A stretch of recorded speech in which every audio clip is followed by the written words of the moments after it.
Hello everyone, welcome to Eduverse of Reet. तो आज हम पढ़ेंगे basic proportionality theorem of class 10th chapter triangles. Basic proportionality theorem को हम बीपीटी भी बोलते हैं एंड जो कि बहुत इंपॉर्टेंट टॉपिक है बोर्ड एग्जाम्स में। इसकी थ्योरम भी आती है, स्टेट एंड प्रूफ, प्लस इसके रिलेटेड हमारे क्वेश्चंस भी आते हैं। So the statement of basic proportionality theorem is if a line is drawn parallel to one side of a triangle intersecting the other two sides, then it divides the two sides in the same ratio. तो इसका मतलब क्या है? Let's say कि हमारे पास एक triangle है जिसके बेस के पैरेलल एक लाइन पास करती जा रही है जो कि अदर टू साइड्स को कट कर रही है किन्हीं दो पॉइंट्स पे। सो लेट्स से कि हमारे पास ट्रायंगल का नाम है ABC एंड जिन पॉइंट्स पे कट कर रही है उसे हम नाम देते हैं E एंड F।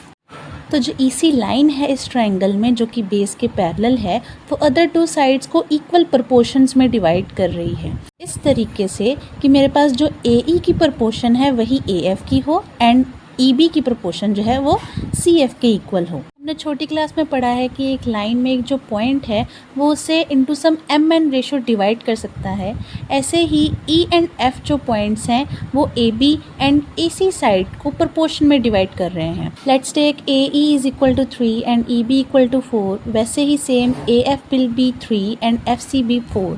इसे हम लिखेंगे AE बाय EB, जिसे हम एक्चुअली रेशो में लिखते हैं कोलन से, but here we divide AE by EB is equal to 3/4। Similarly AF by FC is equal to 3/4।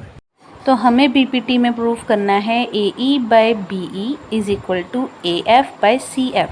तो हम इसे प्रूफ कैसे करेंगे, क्योंकि कुछ इसमें इक्वल तो है नहीं, तो हम इसमें ट्रायंगल के एरियाज़ को कंसिडर करेंगे।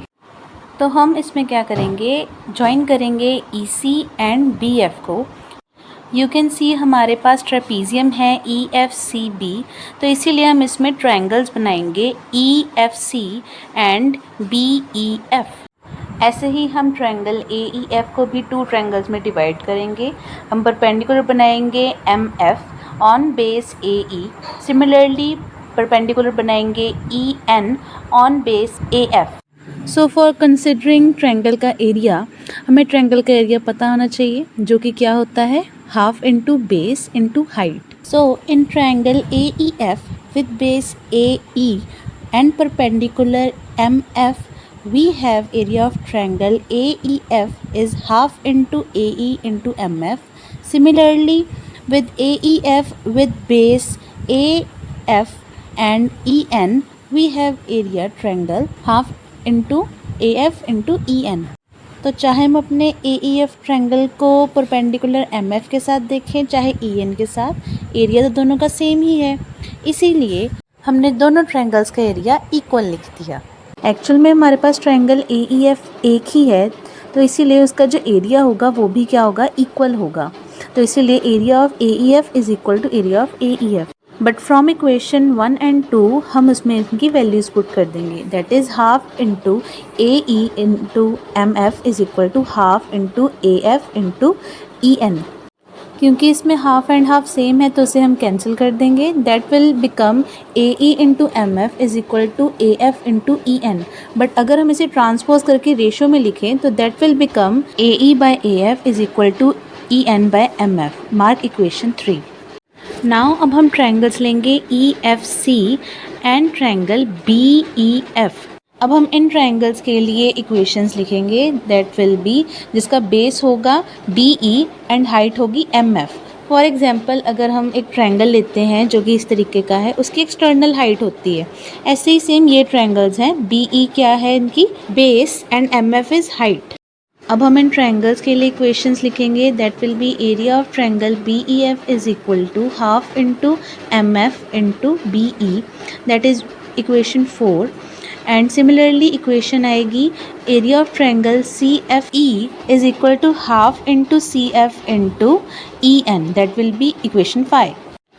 सो हेयर हमारे पास area of triangle BEF will be equal to area of triangle CFE। अब ऐसा क्यों है? हमने एक छोटी क्लास में पढ़ा है कि जो अगर मेरे पास टू पैरेलल लाइंस के बीच में ट्रायंगल्स हों और उनका सेम बेस हो तो वो ट्रायंगल्स का जो एरिया होता है वो इक्वल होता है। तो यही हमने सेम यहाँ पर थ्योरम लिखी है, that is area of triangle with the same base between the same parallel lines is equal. अब हम इस इक्वेशन में एरियाज़ की वैल्यूज़ पुट करेंगे, that will be half into BE into MF is equal to half into CF into EN। यहाँ से मेरे पास हाफ एंड हाफ कैंसिल हो जाएंगे क्योंकि इक्वल हैं, तो मेरे पास रेशो क्या आएगी, BE into CF is equal to EN by MF and will mark it as 6 equation. Now अब हम कंपेयर करेंगे equation number 6 and equation number 3 को, तो यू कैन सी कि EN by MF ratio equation number 6 में भी आ रही है एंड 3 में भी। तो जैसे कि A is equal to B and B is equal to C है, तो by transitivity A is equal to C हो जाता है। यही सेम लॉजिक हम यहाँ पर यूज़ करेंगे। तो फ्रॉम इक्वेशन 3 एंड इक्वेशन 6 मेरे पास EN बाय MF रेशियो के कारण AE by AF will be equal to BE by CF। तो जैसे हमने रिज़ल्ट निकाला कि AE by AF is equal to BE by CF, तो हम क्या चाहते हैं कि हमारे पास जो रेशो है वो एक साइड के नीचे दूसरी साइड आए, तो हम इसे ट्रांसपोज करके लिख देंगे। तो ये क्या आ जाएगा, AE by BE is equal to AF by CF। तो हैंस प्रूव्ड, हमारी BBT प्रूव हो चुकी है। अगर आपको अच्छा लगा तो लाइक,